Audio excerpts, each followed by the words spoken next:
You're listening to The Experiment. I'm Julia Longoria. This is the third course of a 3-course Spam feast. So if you haven't already, go back and listen to the first 2.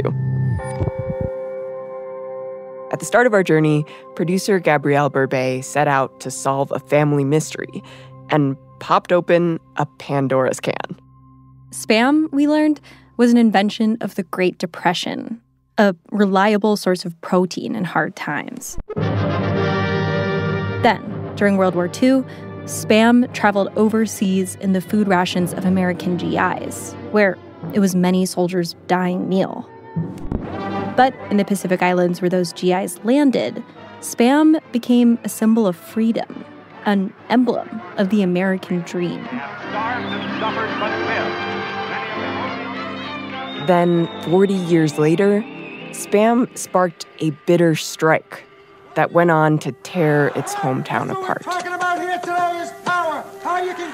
Some people lost their jobs, others lost their families. Everyone lost a way of life. The worker lost in the 80s. They lost. For the strikers, Spam became a painful reminder of a time when their idea of the American dream was lost. So we wondered, after the strike ended, what became of the workers at the plant where Spam is made?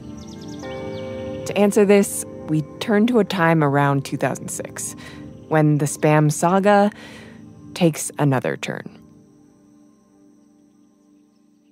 Where does the story of this whole thing start for you? Honestly, the first thing it's literature that comes to my head. What is at us? What's afoot? What's afoot? What is that from? Yeah. Well, the afoot comes from Sherlock Holmes, but it was a mystery, so that's what came to mind.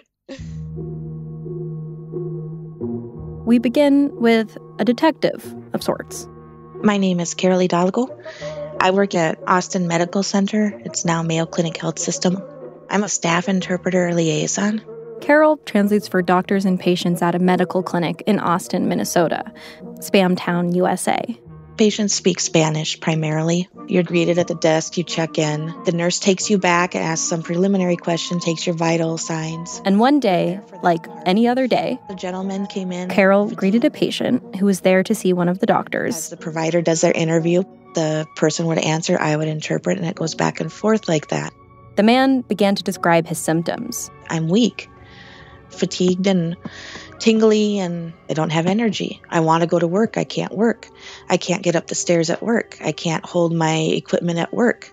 It was unclear what was causing this tingly sensation.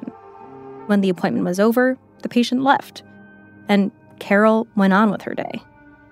About 4 months passed, and another patient came in. The second one was a younger gentleman who months ago had been playing basketball, and he was actually wheelchair bound. It was weakness and tingling and things I could do, I can't do. And then after that, another patient came in. The third one was this gal. This patient was someone Carol had translated for many times before. She was usually really upbeat, really bubbly, very happy. Hey, Carol. Hi, how are you? I had seen her 2 months prior. She'd been healthy the last time Carol saw her, but this time was very different. I saw her in the ER, and she came in a wheelchair. She could hardly get out of it. She needed assistance to get up on the exam table. She was going to sign an authorization and couldn't hold the pen. This patient turned to her and said, You saw me. I could walk 2 months ago. I was like, yeah, you could. It was drastic, the change. It was significant. She was exhausted. She was worn out. She said, everything tingles. I can't make it stop. I was like, wait, what? My heart dropped. Didn't I just say this? Oh, no, that was the other patient. But I'm just like, oh, no, this isn't happening. I was able to just say, hey, something's sticking out to me about your symptoms. Carol began to do some sleuthing. I like seeing how things relate, and seeing how things repeat.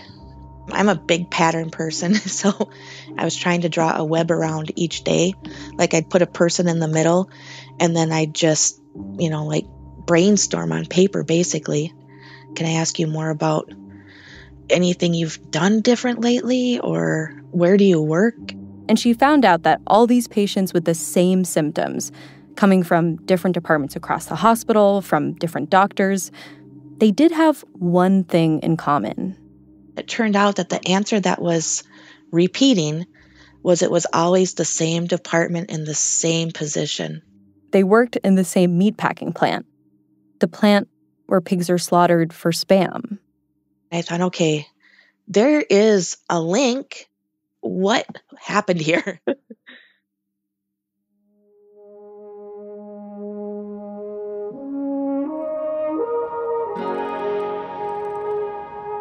This week, the final installment in the Spam saga. Decades after a bitter strike tore Spamtown, USA apart and helped to turn a national tide against workers in the 1980s, American meatpacking continued to change. In Austin, Minnesota, a new workforce came to town and put the ideals that the workers had been fighting for to a test. I'm Julia Longoria. I'm Gabrielle Berbet. This is The Experiment, a show about our unfinished country.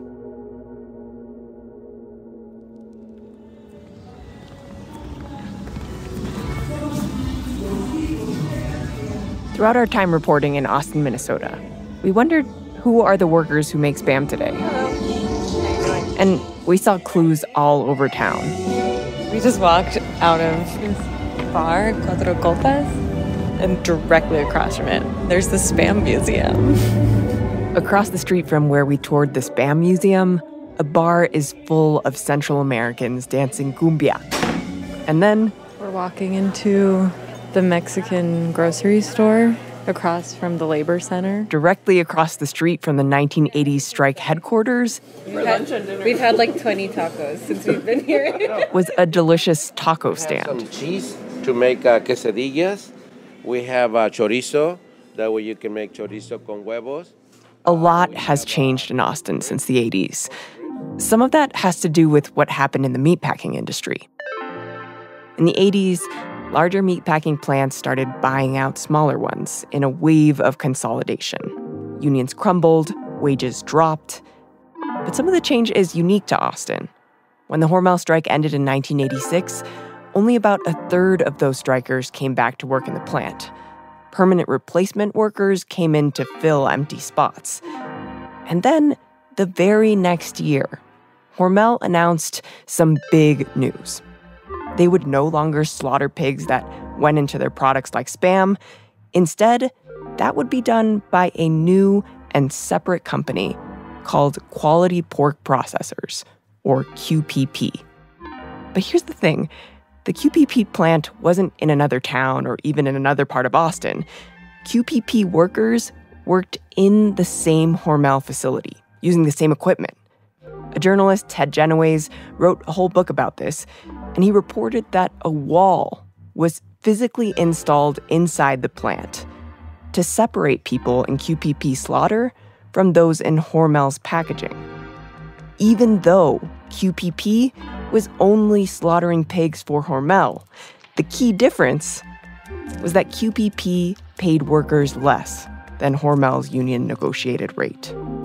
Labor leadership told us that many Austin locals refused QPP's lower-paying jobs at the new plant, so QPP turned to another workforce to take the lower-wage positions. They're very popular, and here's where they're making the tamales, they're making everything fresh. We just got here from Mexico. In 2010, up to 90% of QPP workers were Latino, according to union officials. Across the country, the meatpacking workforce has only become more Hispanic. Whatever you want from the menu, just let me know. In the taco shop, we were greeted by a man named Miguel Garate. He's friends with the owners.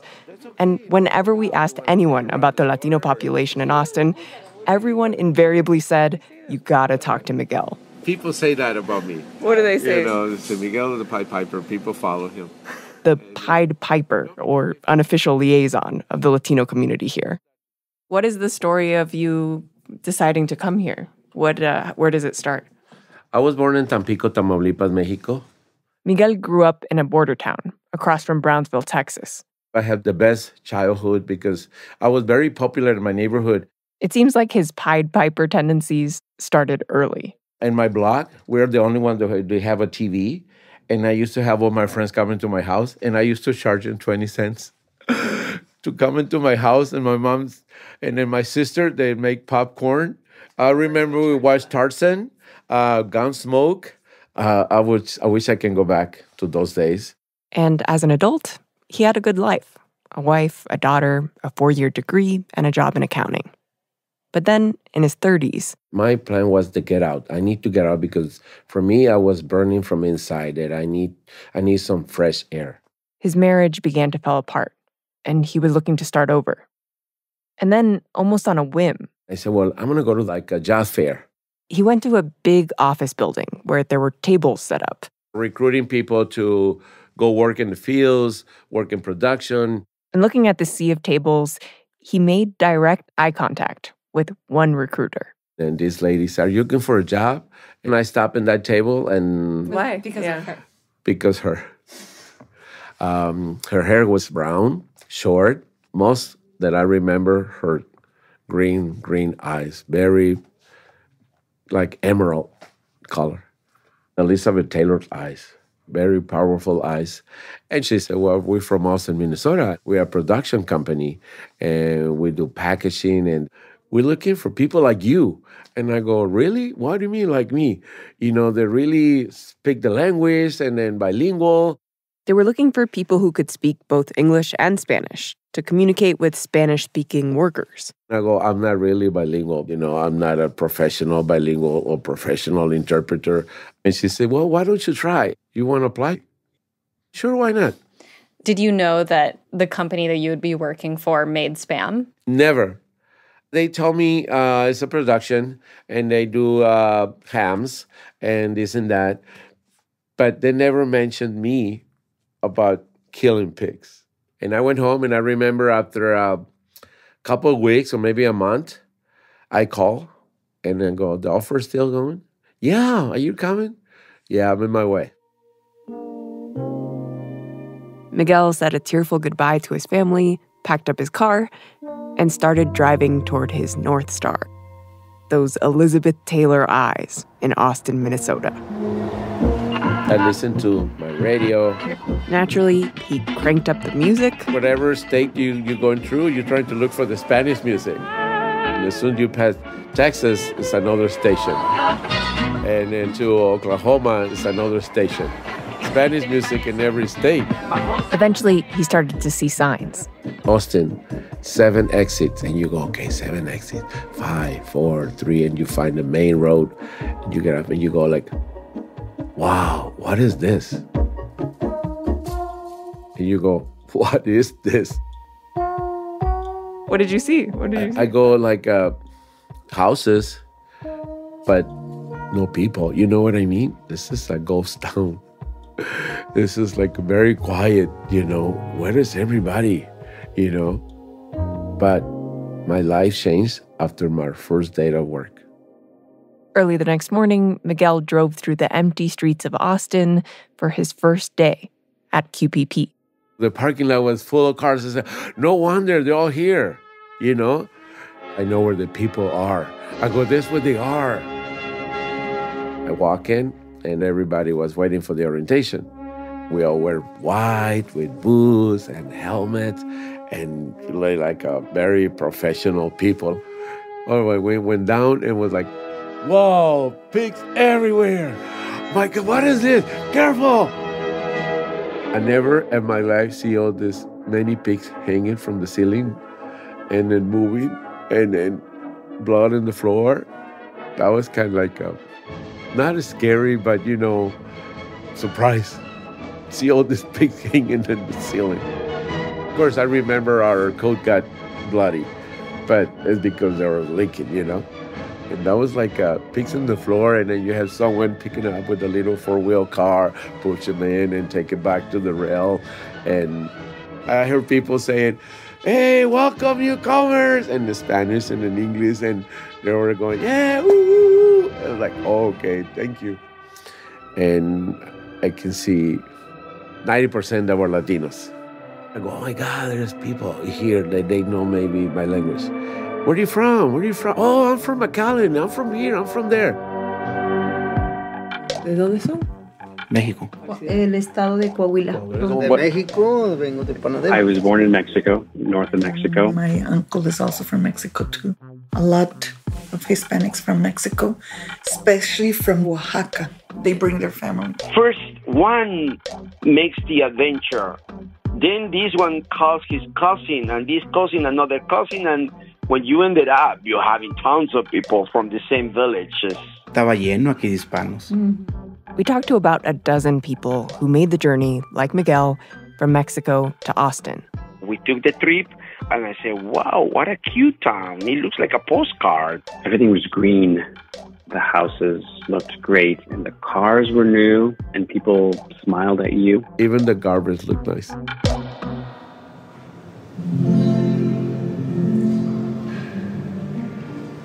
Hola, bienvenidos. Un poquito tarde, pero bueno, it's never too late.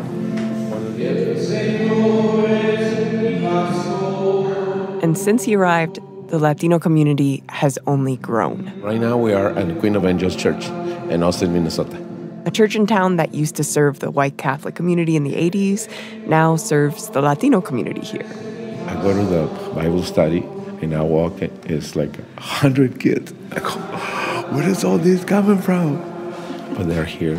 When I moved here in 1997, that was like 80% that were men, you know? And then over the years, they start bringing their wives.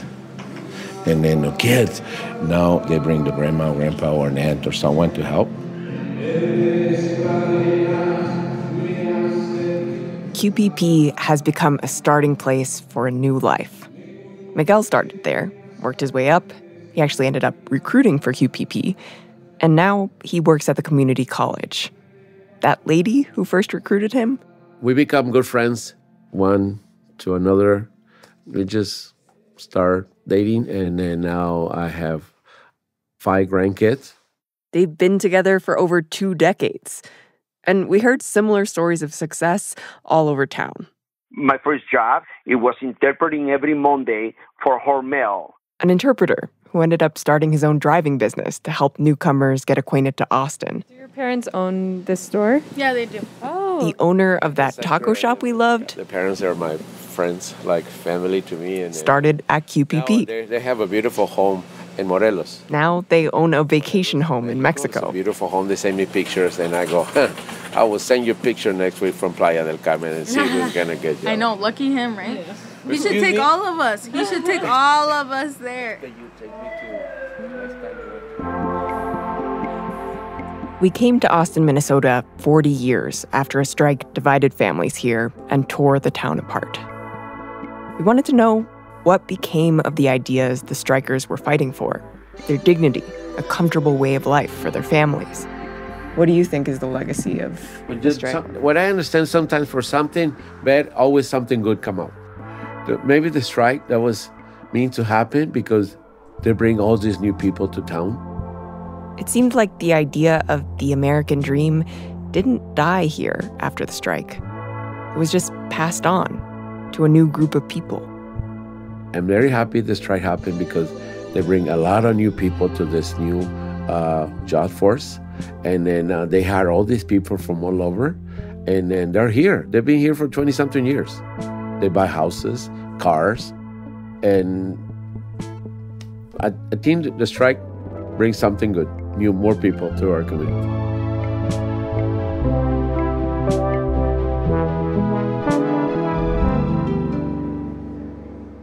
But for all the stories of finding success and prosperity in Austin, there was a darker story we'd heard about.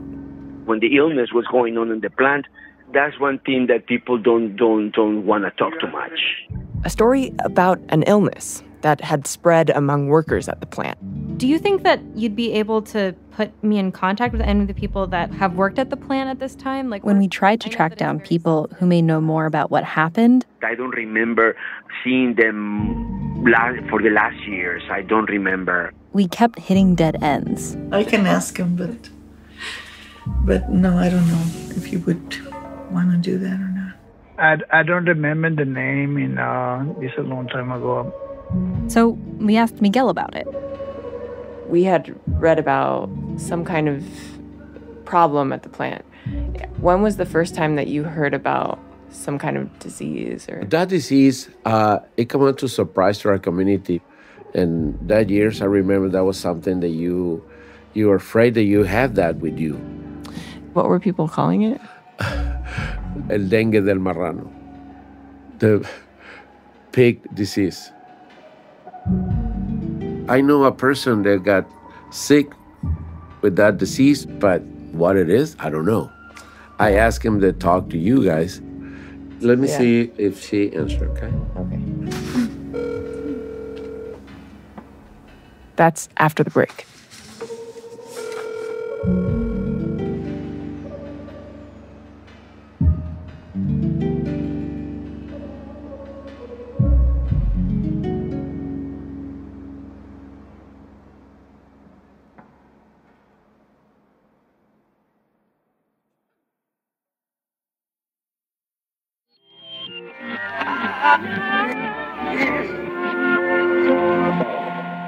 I'm Julia Longoria. This is The Experiment, and we're back to the story of a medical mystery that began to unfold among workers at Quality Pork Processors.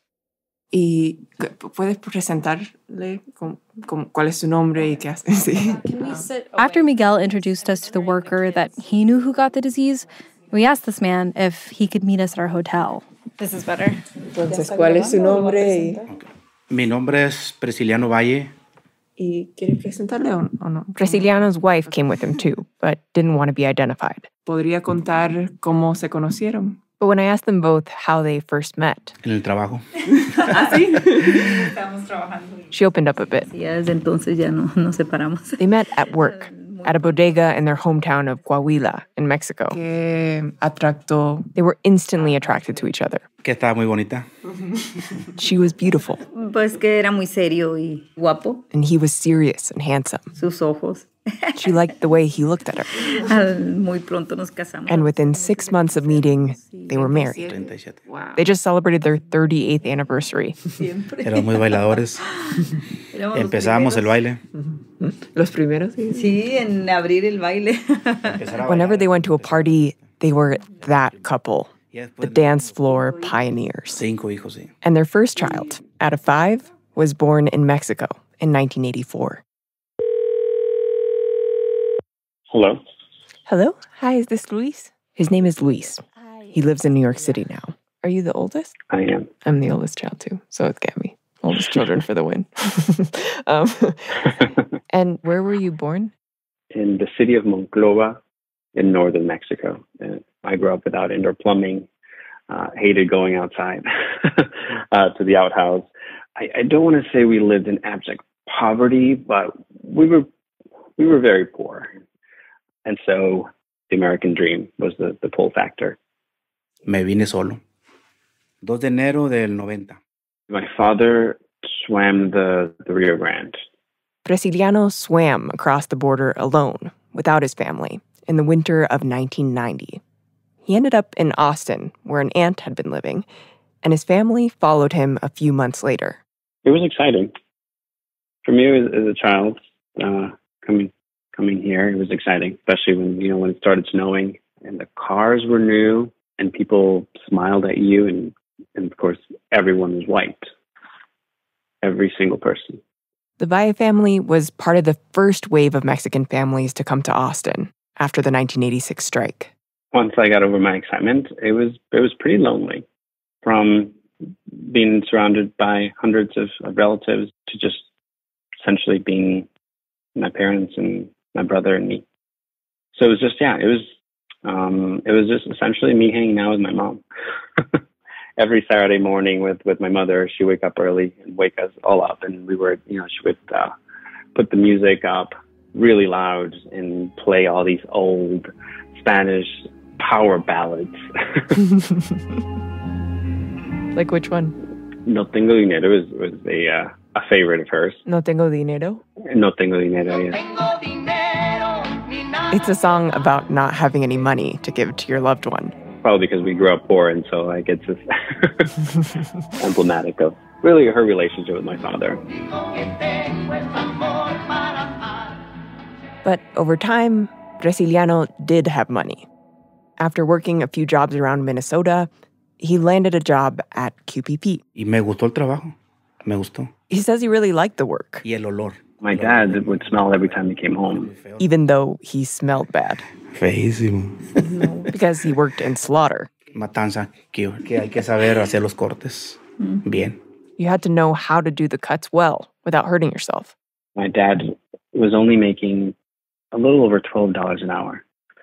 It was physically demanding, but with that salary, he took care of 5 kids and a wife. We were comfortable. Like it was understood. Dad has a really hard job, but that job allows us to have insurance, to put food on the table, to have some gifts during birthdays and Christmas. And so that was our life for many years. ¿Le gustó el trabajo? Sí. ¿Algo cambió en algún momento? No, todo estuvo muy bien. Everything was great, Bresiliano says. Hasta el día del problema ese de la bacteria.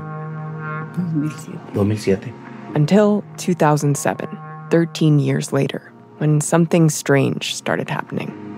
And we would talk once a week, phone conversations.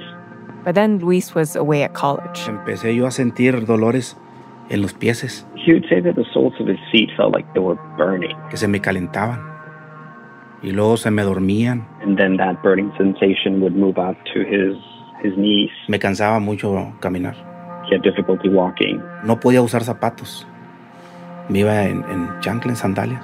You could only wear soft-soled shoes, like flip-flops. Todo me molestaba.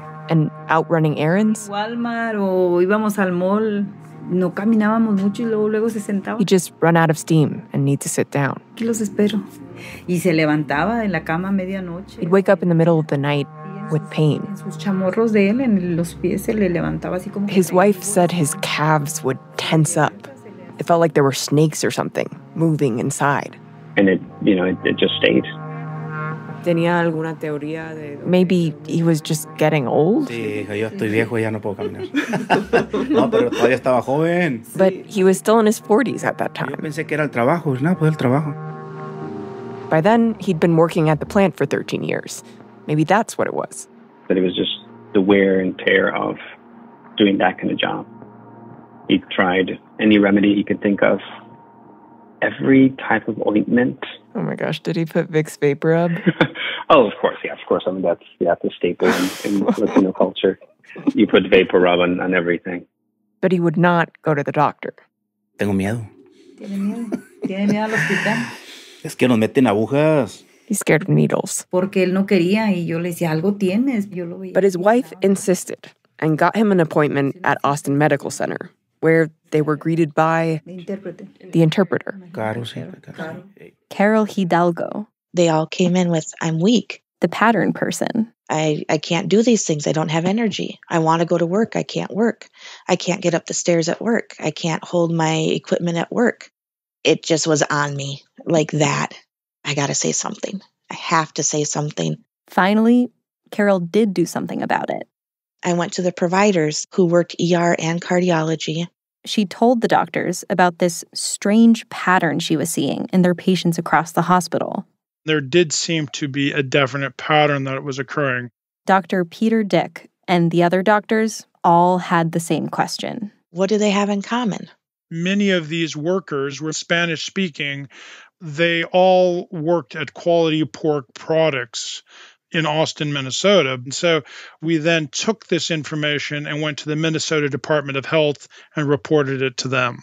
They went to state epidemiologist Dr. Ruth Linfield. We didn't know for sure whether it was an infection or if it was an exposure to a toxin. So I did feel pressure to set up a visit with the plant as soon as we could. And she went straight to the QPP plant to investigate. We followed the swine along.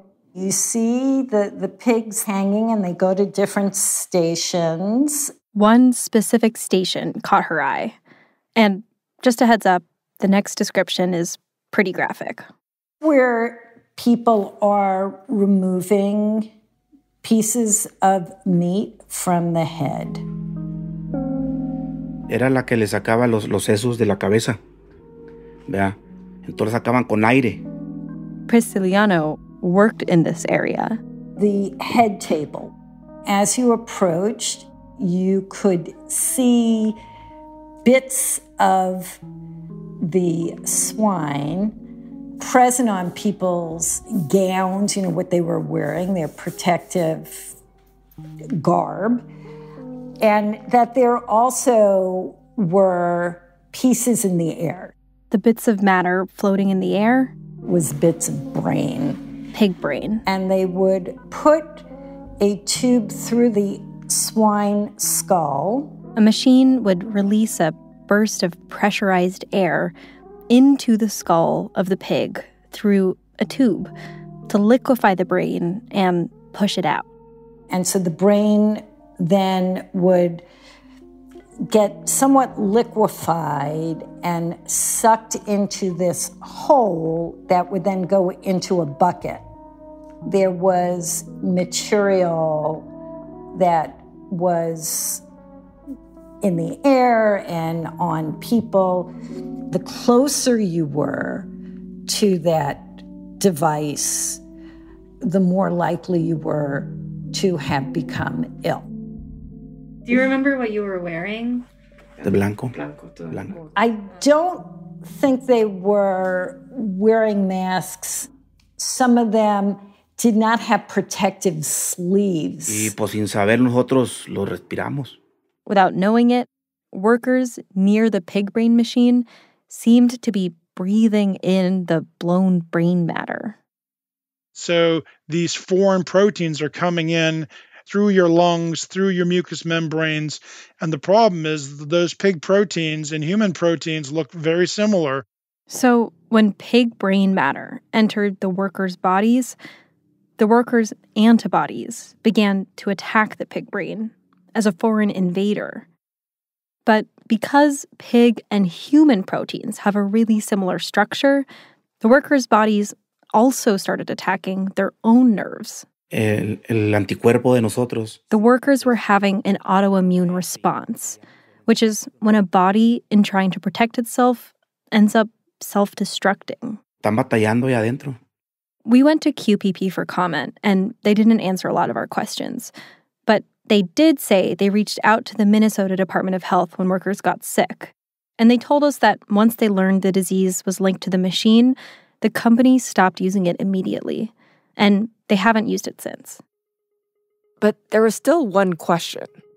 The company had been harvesting brains this way periodically for around a decade.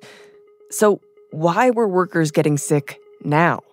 That was, we had heard that the line speed had gone up.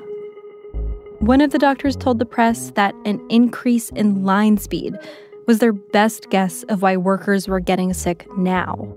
Prisciliano told us that while he worked at QPP, he noticed the line getting much faster. The journalist Ted Genoways reported that over the decade that Prisciliano was at QPP, the line got 50% faster, from 900 pig heads per hour to 1,350 heads an hour. That may make it a little harder to have full control over where the brain is going. There could be more spillage, things speed up, and you don't have enough time to get it exactly where you want it. Line speed, you might remember, was one of the key complaints in the 1980s Hormel strike. Chain speeds were incredibly fast. We were working faster and harder, and more people were getting injured. Workers who had once had a lot of control over the pacing of their work were now being forced to work at a breakneck speed. Yo veía a varios compañeros que se sentían igual. My dad and other affected colleagues were already putting two and two together because, they were seeing each other at the doctors. Todos los que estamos enfermos trabajamos aquí, que éramos como unos 19, más o menos. There's no way for us to know just how many people got sick. The Minnesota Department of Health cites 15, a different medical journal cites 21. ¿Y ustedes no se pertenecieron a una unión, al union? Sí. Nosotros fuimos a la unión. They brought it up to the union. No, que ellos no podían. The union is not very strong anymore. Since the strike of the 80s, the union really has become pretty powerless. They don't have the same representation and power that they used to. La unión no podía meterse en ese problema. The union told Brasiliano they couldn't get involved. Dijo, no, yo pensé que tenías papeles. No tengo. Because of his legal status. At that time, Brasiliano was among several undocumented workers who got sick. Yo creo que por eso no quisieron meterse. Porque ustedes son documentados aquí. Y ya. When asked about this, the union president at the time, Rich Morgan, told us that he didn't specifically remember Brasiliano, but that the union did take action to help get sick workers compensated. He added that the union helps workers, regardless of their immigration status. As someone who's undocumented, you try to alleviate certain circumstances that are, under your control. Not very many things are. But the rest, you try to continue working. We came here to work. And for you kids, study. If you're not going to study, you're going to work. But we came here, we left everything we had ever known. We came to this country, and we came to work to provide a better life. And you don't complain. My parents realized that they needed to start speaking up. ¿Qué decidieron hacer? Pues hicimos varias reuniones. Brasiliano decided to fight back. He started attending organized meetings with the other sick workers. Aquí había antes una institución que se llamaba Centro Campesino. They got a local Latino advocacy group involved. Even as an undocumented person, Brasiliano started talking to the press about his story. Una entrevista aquí. You can see his image in the press. Entonces no había otra manera más que buscar un abogado. They hired a lawyer to try and get workers' compensation. También podía tener una compensación. Brasiliano says, just like the union, when the lawyer found out he was undocumented, he encouraged him to back down. No estamos peleando la situación migratoria. Esto es parte del trabajo. Brasiliano said this isn't an immigration issue. This is a work issue. I'm sick. Entonces le seguimos un tiempo. He says the company had offered him and the other workers a settlement. By this point, he says, many of the workers were sick, they were scared, and they were tired. Como todo esto es muy largo, ya la gente ya no quería. He says each of the other workers signed the settlement. Brasiliano held out for 3 years, hoping to get the full workers' comp he felt he was due. But eventually, he signed 2. When we asked QPP about this, they didn't respond directly, but they said that all confirmed cases of the disease were paid workers' comp. ¿Y qué pasó después? 2009. They fired him because he was undocumented. In 2009, Brasiliano says the company let him go, saying it was because he was undocumented. QPP told us that once they find out a worker is undocumented, they have no other choice but to fire them. At that point, Brasiliano had been working at the company undocumented since 1994. Yo fui de los primeros por andar ahí hablando. He jokes he was one of the first to be let go for being undocumented because he was being a loudmouth, talking to the press about his story. Queriendo pelear la causa. He's always been very fair and has always been against any kind of injustice. But that situation really forced him to come out of his shell and become an active voice in the community, despite the fact that the consequences were that it affected us economically. I hope that if I ever have to make that decision, then I would also follow his example, as challenging as that would be.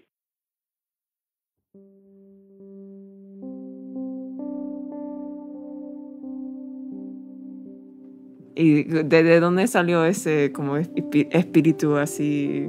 I asked Brasiliano where that fight in him came from. Defender los derechos de las personas. Me ha gustado siempre eso. He said he's always had it. Siempre. Digo, yo no hablo mucho, pero... He says he doesn't say much, but he reads. He watches documentaries on YouTube. Estoy viendo un libro. ¿Y sigue ahora mismo? Sí, todavía sigue, sí. After QPP removed the brain machine, no more workers reported getting sick. Many of those who did get sick improved over time. But Brasiliano says he still feels the pain in his feet. It still hasn't gone away. Sí, eso ya quedó. Y ahorita con mucho tiempo ya se acostumbra uno. You get used to it, he says. Vea.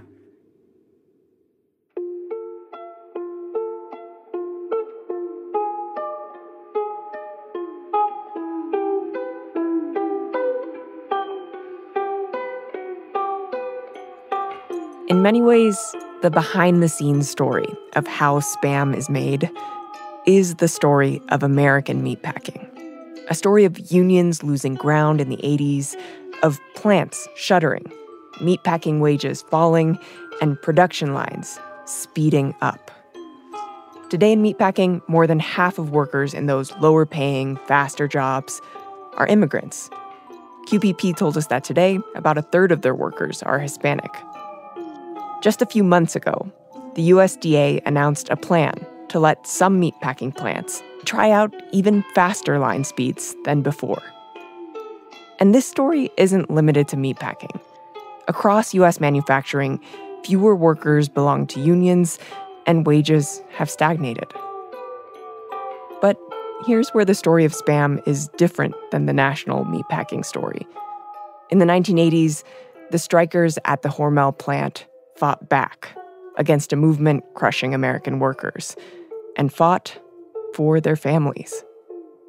Those workers lost, but the ideas they fought for never really died in Austin or in the workers there decades later. If you had to distill it to like the ideals, what do you think your dad was fighting for? Justice, fairness, accountability. I think it was triggering for him coming from a country that is very corrupt, where there is very little accountability on corporations and the government. Do you think that he expects more of the U.S.? Yes. Do you? I think we can do better. Yeah, I think we can do better.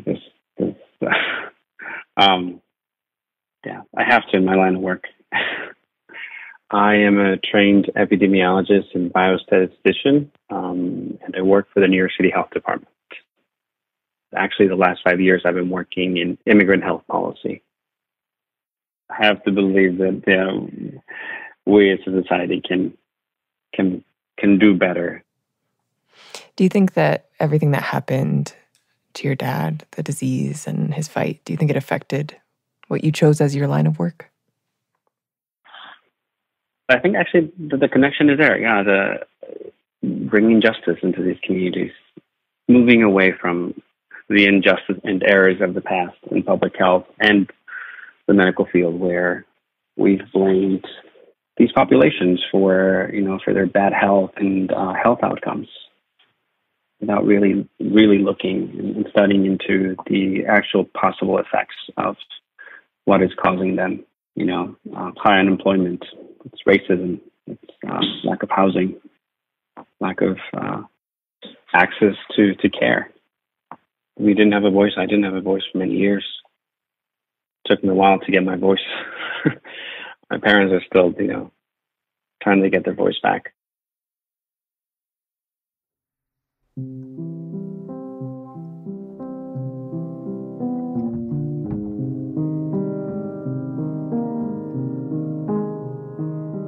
Before we left Austin, we had a final question for Prisciliano. Why did you stay? Sí, porque se quedó aquí. ¿Yo? Sí. Pues no, me gustó aquí. He says he likes it here. Me gustó aquí, ya no quise volver. He's not going anywhere. Cool. Yo creo que ya. Muchas gracias. And as we were packing up, De nada, qué bueno que se acordaron de nosotros. he said, how nice that you remembered us.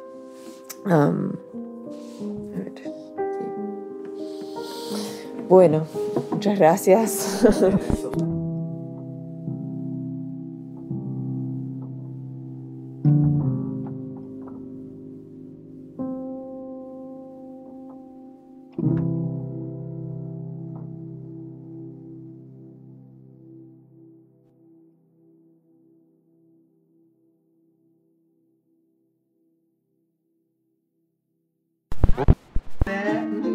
In the blue yellow can that is cherished by all of the land.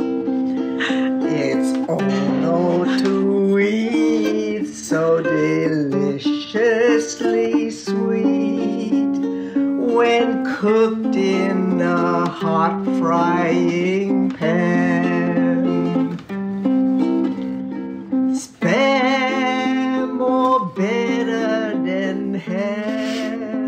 This episode was produced by Gabriel Burbey and Julia Longoria. Editing by Kelly Prime, Emily Botine, and Catherine Wells, with help from Scott Stossel. Special thanks to Alina Kuhlman. Fact check by Will Gordon, sound design by David Herman, and engineering by Joe Plord. Music by Tasty Morsels and Alexander Overington. Our team also includes Peter Bresnan, Tracy Hunt, Natalia Ramirez, and me, Salman Ahad Khan. No, wait, sorry. This episode is the final installment of our 3-part series, Spam, How the American Dream Got Canned. And if you enjoyed, please take the time to rate and review us on Apple Podcasts, or wherever you listen. The Experiment is a co-production of The Atlantic and WNYC Studios. Thank you for listening. We chop and we slice and combine it with rice and grind it whenever we can.